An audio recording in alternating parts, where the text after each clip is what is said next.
Nagsagawa ng pagsusuri ang mga mambabatas kaugnay sa kahandaan ng bansa sa mga sakuna at kalamidad gaya ng Bagyong Yolanda at ang pagresponde ng pamahalaan sa mga biktima. Para sa detalye, balita mo kami Julius Disambron. Malaki ang naging epekto at iniwang pinsala ng dumaan sa bansa si Bagyong Yolanda o may international name na Haiyan, ika-8 ng Nobyembre taong 2013. Dahil sa hagupit ng ikinasawi ito na mahigit sa 6,000 tao, malaki at milyon-milyong halaga ng nasira sa mga kabahayan, infrastruktura at ari-arian. Ang sektor ng agrikultura halos pinataob din ni Yolanda. Kaya sa katatapos lang na pagdinig ng Congressional Oversight Committee on Disaster Risk Reduction, lumalabas na naging pangunahing problema noong nagdaang kalamidad ang pagresponde sa mga apektado nito dahil na din naparalisa ang sistema ng komunikasyon sa lugar na sanhi para matagalan ang pagkalat ng impormasyon o ulat sa kada lalawigan o bayan.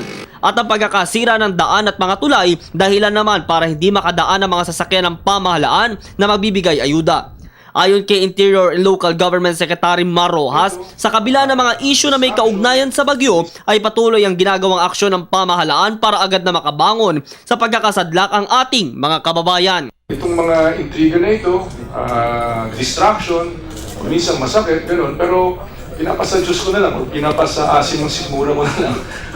At dahil talaga naman ay kailangan talaga na matugunan yung pangangailangan ng mga kababayan natin. Saad pa ng kalihim na isang dahilan bakit tila nahirapang rumisponde ang mga otoridad sa mga lugar na binagyo ay dahil din karamihan sa mga dapat natutulong ay naging biktima ng kalamidad. Dahil dito inihayag ng mga mambabatas na kailangan ng maamyendahan ng Republic 0121 o ang Philippine Disaster Risk Reduction and Management Act of 2010 na layong tumutok sa paghahanda at pagtugon sa mga pangangailangan ng mga kababayan nating masasalanta o mabibiktima ng anumang kalamidad.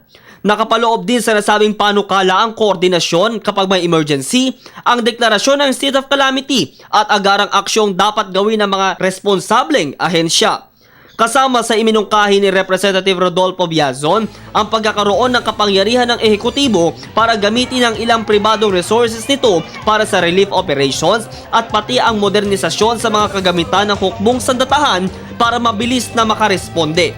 Pinasusumiti na din nila ito ng iba pang rekomendasyon para sa layuning ito para hindi na maulit ang epekto ni Yolanda sa bansa at palakasin ang adhikaing zero casualty. Para sa Telebisyon ng Bayan, ako si Julius Disambron.